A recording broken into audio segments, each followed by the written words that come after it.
Korang nak tak makan banyak kek tapi mesti risau yang gula dalam darah korang akan naik?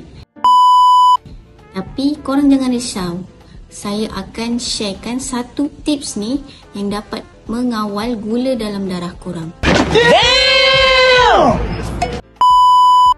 Kek ni kalau kita sekali makan bukan satu tapi pelbagai jenis.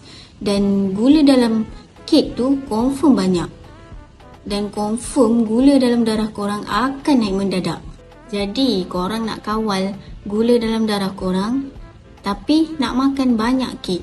So saya akan sharekan satu trik ni. Korang boleh masukkan benda ni iaitu Scalavia. Korang boleh tukar gula korang kepada Scalavia ni.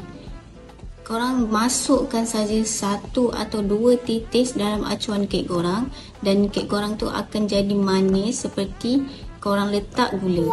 Scalavia ni bukan sahaja mengawal gula dalam darah tapi meningkatkan sistem penghadaman korang. Jadi apa tunggu lagi? Korang kena grab sekarang Scalavia ni. Tekan link kat bio kami sekarang.